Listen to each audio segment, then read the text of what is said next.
నమస్తే, welcome to one TV news. ముందుగా bulletin లో హెడ్లైన్ చూద్దాం.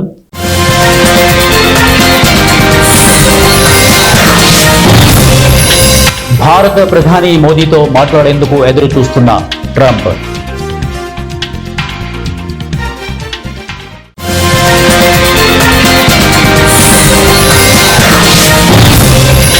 సింధూరులో 400 మంది ఇస్రో శాస్త్రవేత్తలు పనిచేశారు. ఇస్రో చైర్మన్ నారాయణన్.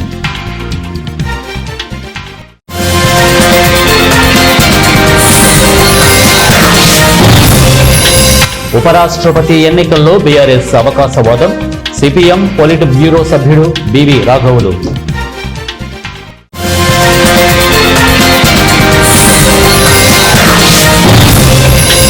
అబద్ధాలు అసత్యాల ప్రవాహంలో రేవంత్, మాజీ మంత్రి హరీష్ రావు.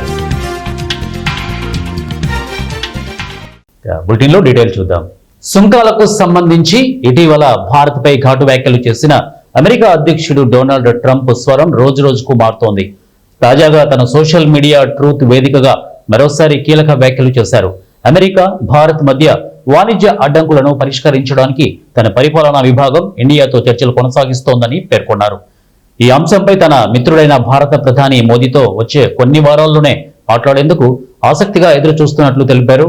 ఈ చర్చలు రెండు గొప్ప దేశాలకు మంచి ఫలితాలు ఇస్తాయని ఆశిస్తున్నట్లు వెల్లడించారు.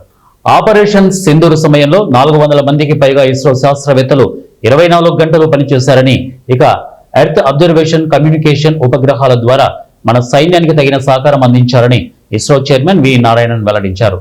జాతీయ భద్రతా అవసరాల మేరకు తమ సంస్థ ఉపగ్రహ సమాచారాన్ని అందించిందని అన్నారు. మంగళవారం ఢిల్లీలో ఓ సదస్సులో ఆయన మాట్లాడుతూ, ఆపరేషన్ సింధూర్ సమయంలో అన్ని అవసరాలు తీరుస్తూ ఉపగ్రహాలన్నీ 24/7 పర్ఫెక్ట్ గా పనిచేశాయి. 400 మందికి పైగా శాస్త్రవేత్తలు 24/7 పనిచేస్తూ ఎర్త్ అబ్జర్వేషన్ కమ్యూనికేషన్ కోసం అన్ని ఉపగ్రహాలను పూర్తి సమయం వినియోగించారు అని తెలిపారు. రాజ్యాంగ రక్షణ కోసం ఒకవైపు, రాజ్యాంగ నాశనం మరోవైపు అన్న కోణంలో జరుగుతున్న ముఖ్యమైన ఉపరాష్ట్రపతి ఎన్నికలో బీఆర్ఎస్ అవకాశవాది వైఖరి ప్రదర్శించిందని సిపిఎం పొలిట్ బ్యూరో సభ్యుడు బివి రాఘవులు ఆరోపించారు. లౌకిక వాదాన్ని రక్షించుకునేందుకు జరుగుతున్న ఉప ఎన్నికలో రాజ్యాంగాన్ని నాశనం చేసే వారికి బీఆర్ఎస్ పరోక్ష మద్దతునిచ్చిందని అన్నారు. విరోచిత తెలంగాణ సాయుధ రైతాంగ పోరాటానికి మతం రంగు పులిమితే చరిత్రహీనులవుతారన్న రాఘవులు ఈ పోరాటంలో బీజేపీ ఎక్కడుందో సమాధానం చెప్పాలని డిమాండ్ చేస్తారు. ఈ మధ్య సీఎం రేవంత్ రెడ్డి అబద్ధాలు అసత్యాల ప్రవాహంలో కొట్టుకుపోతున్నారని మాజీ మంత్రి హరీష్ రావు అన్నారు. బీఆర్ఎస్ హయాంలో 2016లో 2052 కోట్లతో ఎల్లంపల్లి ప్రాజెక్టును పూర్తి చేస్తే ఆ ఘనత తమదే అన్నట్టుగా ముఖ్యమంత్రి చెప్పడం హాస్యాస్పదమని విమర్శించారు. కేసీఆర్ ప్రభుత్వంలో సాధించిన విజయాలను తనవిగా ఆయన ప్రచారం చేసుకుంటున్నారని ఆరోపించారు. రామకృష్ణ సేవా సమితి ఆధ్వర్యంలో బద్వేలు పట్టణంలో స్థానిక రాచపూడి నాగభూషణం ఫంక్షన్ హాల్ నందు నిర్వహింపబడుతున్న భగవద్గీత సప్తాహ కార్యక్రమంలో 3వ రోజు మంగళవారం స్వామీజీ వారిచే భగవద్గీత ప్రవచనం కార్యక్రమం నిర్వహించారు. ఆ వందే భారత రైలు ఎలా ఉన్నాయంటే చక్కగా ఏసీ నీట్గా శుభ్రంగా క్లీన్ చేసేవాడు, ఇక టైంకి ఫుడ్ తెచ్చిచ్చేవాడు, అక్కడ అద్దాలు కానివ్వండి, సెల్ ఫోన్ ఛార్జింగ్ పెట్టుకోవడానికి ప్రాపర్ సాకెట్, మంచి బెడ్షీట్, ఇట్లా చాలా సౌకర్యవంతంగా ఉన్నాయి. ఒక వ్యక్తి వందే భారత్ రైలు ఎక్కాడట. తర్వాత ఆ రైలు గమ్యస్థానం వచ్చేసి నన్ను దిగుతాయి. వీడు నేను దిగనంటాడట. ఎందుకు అంటే నాకు ఇక్కడ మా ఇంటి కంటే సౌకర్యంగా ఉంది ఈ రైలు. ఈ వందే భారత్ రైలు మా ఇంట్లో మట్టిల్లు కంటే ఈ రైలు చాలా సౌకర్యంగా ఉంది, లగ్జూరియస్ గా ఉంది, నాకు అద్భుతం ఉంది, నేను ఈ రైలు దిగను అంటాయట. ఇప్పుడు ఏం చేయాలి చెప్పండి? అలా ప్రయాణానికి వినియోగించుకునే రైల్లోనే పర్మనెంట్ గా సెటిల్ అవుదాం అనుకునే వాడిని మనము ఒరే పిచ్చివాడ, రైలు కేవలం ప్రయాణం వరకే, ఇది నీ పర్మనెంట్ ఆస్తి కాదు అని వాడిని వెర్రివాడా చూస్తాం. అవునా కదా? ఏ విధంగా అయితే రైలు ఎక్కి నేను రైలు దిగను, ఇది నా పర్మనెంట్ ఆస్తి విధంగా పర్మనెంట్ గా నివాసంగా ఉండేవాడి అవివేకులను ఎలాగైతే అంటూ ఉన్నామో, మనందరం చేస్తున్న పని కూడా అదే. మనందరం చేస్తున్న పని కూడా ఇదే. ఏం చేస్తున్నామని ఏమంటే, ఇదిగో ఈ శరీరం అనేటువంటి రైలు బండికి ప్రయాణం చేస్తున్నాం. ఈ శరీరం అనే రైలు బండికి మనం ప్రయాణం చేస్తూ రైలులో నేను శాశ్వతంగా ఇందులోనే ఉండాలి అని చూస్తున్నాం. అంతేకాదు, మన ప్రయాణం కేవలం శరీరం అనే రైలు కాదు, మనకు ఒక ఉద్యోగం ఉంటుంది. ఎందుకంటే వృత్తి కొరకు ఉద్యోగం కావాలి, ఒక వృత్తి కావాలి. ఆ వృత్తియే మన శాశ్వతము, మన జీవిత లక్ష్యము అనుకుంటున్నాం. మనం చేసేటువంటి వ్యాపారం, మనం చేసే వృత్తియే మానవ జీవిత లక్ష్యం అనుకుంటున్నాము. కాదు, అది కేవలము. ఆల్వాల్లో మాజీ ఎమ్మెల్యే మైనంపల్లి హనుమంతరావు చొరవతో ఫైర్ స్టేషన్ పనులు ప్రారంభమయ్యాయని ఆల్వాల్ కాంగ్రెస్ నాయకులు తెలిపారు. ఆల్వాల్లో ఫైర్ స్టేషన్ కు కేటాయించిన భూమి యూత్ అసోసియేషన్ కు చెందినదిగా గుర్తించి వారి నాయకులతో డిప్యూటీ కమిషనర్ శ్రీనివాస్ రెడ్డి మాట్లాడారు. ఈ సందర్భంగా స్థానిక కాంగ్రెస్ నాయకులు, యూత్ అసోసియేషన్ నాయకులు మాట్లాడుతూ 1978లో మినిస్టర్ గా ఉన్నటువంటి టి జనార్దన్ రెడ్డి 1100 గజాల స్థలాన్ని యూత్ అసోసియేషన్ కు కేటాయించారని తెలిపారు. ఆల్వాల్లో ఫైర్ స్టేషన్ అవసరం ఉందని మైనంపల్లి హనుమంతరావు చొరవ తీసుకుని ఫైర్ స్టేషన్ కోసం భూమి కేటాయించాలని యూత్ అసోసియేషన్ సభ్యులతో మాట్లాడి ఫైర్ స్టేషన్ కు స్థలం ఇవ్వాలని కోరడంతో తాము సామరస్యంగా ఒప్పుకున్నామని యూత్ అసోసియేషన్ సభ్యులు తెలిపారు.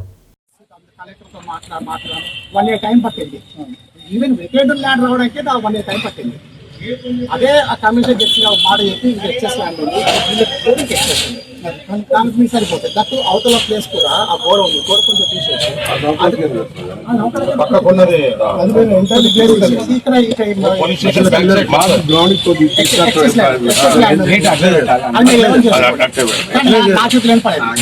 మళ్ళీ అది రావాలి, మళ్ళీ ఆర్డర్ కావాలి.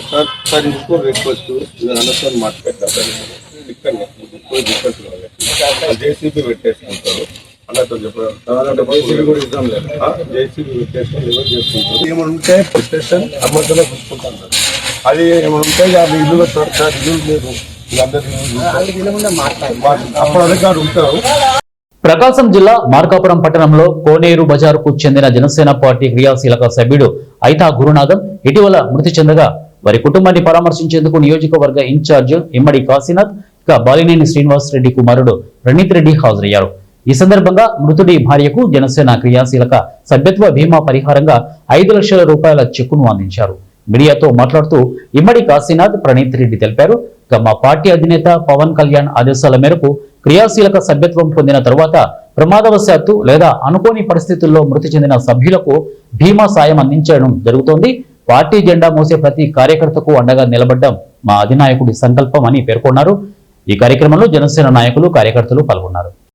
ఈ మార్కాపురం నియోజకవర్గం ఇన్ఛార్జ్ కాశీనాథ్ గారికి ఈ ప్రోగ్రామ్ అరేంజ్ చేసి ఇక్కడ మార్కాపురం కాన్స్టిట్యున్సీలో అవేర్నెస్ పెంచినందుకు, ఈ ప్రోగ్రామ్ సక్సెస్ చేసినందుకు ధన్యవాదాలు తెలుపుకుంటున్నాను. యాక్చువల్గా చాలా షార్ట్ నోటీసు, ఒక మాకు తెలిసిందే నిన్న ఒక 2-3 days ముందు చెప్పుంటే ఇంకా బాగా చేసేవాళ్ళం కదా అని నేను చెప్తే వాళ్ళు ఏమన్నారంటే, పవన్ కళ్యాణ్ గారు ఆల్రెడీ చాలా సీరియస్ అయ్యారండి. ఈ కుటుంబానికి మనం ఇంకా లీడ్ చేసే ముందు మనం అన్యాయం చేస్తున్నట్టు ఫీల్ అయ్యి ఇమీడియట్ గా పంపమంటే మా నాన్న నన్ను అర్జెంట్ గా ఈ ప్రోగ్రామ్ చాలా ఇంపార్టెంట్, మన కార్యకర్తలకు దగ్గరే అవకాశం ఇది, అలాంటి కుటుంబాలకు మరి సాయం చేయాల్సిన అవసరం ఉంది అని చెప్తే ఇమీడియట్ గా రావడం జరిగింది. నేను ఫోన్ చేసి రామన్న ప్రతి నాయకుడికి, రాంబాబు గారికి, అట్లా అరుణ గారికి, కందుకు బాబు గారికి, అందరికి ప్రతి కాన్స్టిట్యూన్సీ నాతో పాటు ఎగారి పొద్దు నుంచి మార్నింగ్ 7 o'clock తిరుగుతూనే ఉన్నారు నాతో పాటు. వీళ్ళందరికీ పేరు పేరు ధన్యవాదాలు తెలుపుకుంటున్నాను. అట్లాగే next month compulsory membership drive చేయాలి. మీ అందరూ జనసేన కార్యకర్తలను ముందుకు రావాలి, కొంచెం అవేర్నెస్ పెంచండి. ఎందుకంటే మనకి ఎప్పుడైనా ఏ ఇష్యూ అయినా తెలియకుండానే వస్తుంది యాక్సిడెంట్ అనేది. అలాంటి టైంలో మీ కుటుంబానికి అండగా ఉండాలని పవన్ కళ్యాణ్ గారు కోరుకుంటున్నారు. సో నెగ్లెక్ట్ చేయకండి అందరూ. ఈ వచ్చే సంవత్సరం ఒకటి మాత్రం మాట ఇవ్వగలుగుతాను, పోయిన సంవత్సరం కంటే ఇంకా ఎక్కువ మెంబర్షిప్లు చేయగలుగుతామని ఆ కాన్ఫిడెన్స్ తో మాట ఇచ్చి అట్లాగే అందరూ మాకు సహకరించాలని కోరుకుంటూ సెలవు చేస్తున్నాను. నమస్కారాలు. ఈరోజు గౌరవనీయులు డిప్యూటీ సీఎం మా అధినేత పవన్ కళ్యాణ్ గారి ఆదేశాల మేరకు మరి పెద్దలు బాలినేని వాసు గారి శ్రీనివాస్ రెడ్డి గారు తనయులు మా యువ నాయకులు ప్రవీత్ రెడ్డి గారు ఈరోజు మాట్లాడడం పర్యటించడం జరిగింది. ఇది ముఖ్య కారణం, ఈరోజు జిల్లా వ్యాప్తంగా అనేక ప్రదేశాల్లో మరణించిన మా కార్యకర్తలకు భరోసా ఇస్తూ వారి కుటుంబానికి మరణించిన వారి అకాల మరణం చెందిన వారి కుటుంబానికి 5 లక్షల చొప్పున చెక్కులు పంపిణీ చేస్తూ పవన్ కళ్యాణ్ గారి ఆదేశాల మేరకు ప్రగతి గారు ఇక్కడికి రావడం జరిగింది. మరి వారు ఈ షెడ్యూల్లో భాగంగా వారు పర్చూరు నియోజకవర్గంలోని ద్రోణాదుల విలేజ్ లో మా కార్యకర్త వారికి ఇవ్వడం జరిగింది. అట్లాగే కొండపి నియోజకవర్గం సింగరాకొండ వద్ద ఒక అకాల మృతి చెందిన మా కార్యకర్తలు పరామర్శించడానికి బయలుదేరారు. అట్లాగే మార్కాపురం ఇప్పుడు అయితే గురునాథం గారని మా కార్యకర్త వారు చనిపోయారు. వారి కుటుంబాన్ని కూడా ఇప్పుడు పరామర్శించి వారికి చెక్కును అందజేయడం జరిగింది ప్రణీత్ బాబు చేతుల మీద. అట్లాగే కందుకూరు నియోజకవర్గంలో కూడా ఇక ముందు పర్యటన ఉంటుంది, మార్కాపు నుంచి కందుకూరు వెళ్తారు. అట్నుంచి ఆల్రెడీ అద్దంకి సొంతమూరులో కూడా ఒకటి ఇవ్వడం జరిగింది, అక్కడ పర్యటించి అక్కడ ఇవ్వడం జరిగింది చెక్కు. మరి ఈ కార్యక్రమం భాగంగా ఇక్కడ విచ్చేసినటువంటి మా రాష్ట్ర అధికార ప్రతినిధి అరుణ గారికి, అట్లాగే సంతోషలపాటి నియోజకవర్గ ఇన్ఛార్జ్ బాబు గారికి, కందుకూరి బాబు గారికి, అట్లాగే గితులు ఇన్ఛార్జ్ మా మిత్రులు సాయిబాబు గారికి, అట్లాగే జిల్లా నాయకులు మా యొక్క పార్టీకి వెన్నెముకలా ఉండేటువంటి మా జడా బాలనాగేంద్ర గారికి, అట్లాగే ఇక్కడికి విచ్చేసిన అతిరథ మహారాజులందరికీ. భద్రాద్రి కొత్తగూడెం జిల్లా అశ్వారావుపేట ఖమ్మం జాతీయ రహదారి 65 BBలో రోడ్డు ప్రమాదం జరిగింది. ఖమ్మం వైపు నుండి అశ్వారావుపేట వైపు పనిచేస్తున్న iron rods trolley lorry Naramvari Gudem వద్ద అదుపు తప్పి ఎదురుగా వస్తున్న మరో గూడ్స్ లారీని బలంగా ఢీకొని ట్రాలీలో ఐరన్ రోడ్డుపై చెల్లాచెదురుగా పడిపోయింది. 2 లారీల్లో డ్రైవింగ్ చేస్తున్న డ్రైవర్లకి తీవ్ర గాయాలయ్యాయి. ఇక ట్రాలీ డ్రైవర్ క్యాబిన్ లో ఇరుక్కుపోవడంతో పోలీసులు స్థానికులు బయటకు తీసి గాయపడ్డ 2 లారీల డ్రైవర్లను అంబులెన్స్ లో అశ్వారావుపేట ఏరియా ఆసుపత్రికి తరలించారు. జాతీయ రహదారిపై ఐరన్ రాడ్స్ అడ్డంగా పడిపోవడంతో హైవేకి ఇరువైపులా 3 కిలోమీటర్ల మేర ట్రాఫిక్ నిలిచిపోయింది. ఈ రావు కదరా అయ్యి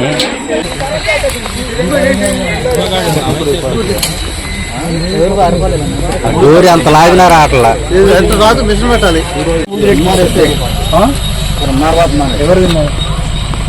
ఫోన్ చేసింది సార్, డ్రైవర్ పంపిస్తాను సార్. డ్రైవర్ భోజనం ఫోన్ ఎత్తట్లేదు, దాకా ఉన్నారు.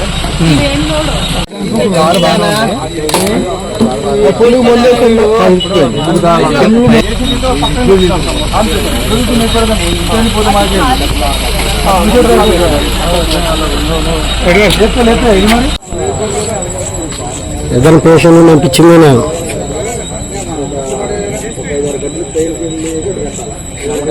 యూరియా కొరతపై వైసీపీ నాయకులు తప్పుడు ప్రచారం చేస్తున్నారని విజయనగరం ఎమ్మెల్యే అదితి విజయలక్ష్మి గజపతిరాజు అన్నారు. మంగళవారం సాయంత్రం స్థానిక అశోక్ బంగ్లా టీడీపీ కార్యాలయంలో ఏర్పాటు చేసిన విలేకరుల సమావేశంలో ఆమె మాట్లాడుతూ టీడీపీ ప్రభుత్వం రైతులు ఇబ్బంది పెడుతుంటే రైతును పట్టించుకోకుండా ఉందని ప్రచారం చేస్తున్నారని వైసీపీ నాయకులు అన్నారు. ఈ మధ్య కాలంలో ఒక ఫేక్ ప్రచారం అనేది వైసీపీ ఒపోజిషన్ హోదా లేని వాళ్ళు కంటిన్యూగా చెప్తా ఉన్నారు. ఏంటంటే యూరియా కొరత ఉంది, రైతుల్ని మన పార్టీ పట్టించుకోదు అన్నటువంటి విధంగా మాట్లాడుతున్నారు. అయితే మనం చూస్తుంటే మనం గత సంవత్సరం అంటే మనం గవర్నమెంట్ లో వచ్చాక గత సంవత్సరంలో మనం 5.6 మెట్రిక్ టన్స్ యూరియా అనేది కొన్నాం, అదే రైతుల కోసం. అదే విధంగా ఈ సంవత్సరం మనం 6.11 మెట్రిక్ టన్స్ యూరియా అనేది మనం కొనుగోలు చేసాం. అంటే మనం 10% ఇంక్రీజ్ చేసి తీసుకున్నాం. అయితే దీని వలన పబ్లిక్ అందరికీ అర్థమవుతుంది ఏంటంటే మనకి ఏరియా పెరిగితే ఈ యూరియా అనేది ఎక్కువ వినియోగం చేసుకోవాలి. అయితే అగ్రికల్చర్ చేసినటువంటి ఏరియా పెంచుతూ వచ్చాం. లాస్ట్ ఇయర్ నుంచి ఈ ఇయర్ వరకు మనం ఇంక్రీజ్ చేసాం. అలాగే మనం చూస్తుంటే మనం ఇప్పుడు బులెటిన్ ముగించే ముందు హెడ్లైన్స్ మరొకసారి.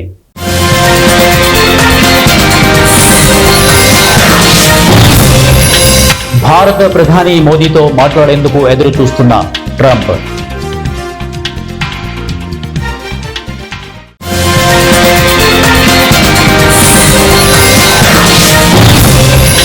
సింధూరులో 400 మంది ఇస్రో శాస్త్రవేత్తలు పనిచేశారు. ఇస్రో చైర్మన్ నారాయణన్.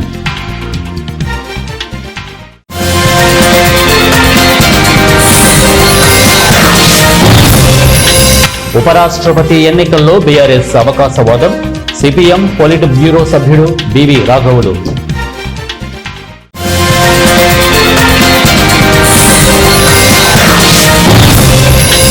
అబద్ధాలు అసత్యాల ప్రవాహంలో రేవంత్, మాజీ మంత్రి హరీష్ రావు.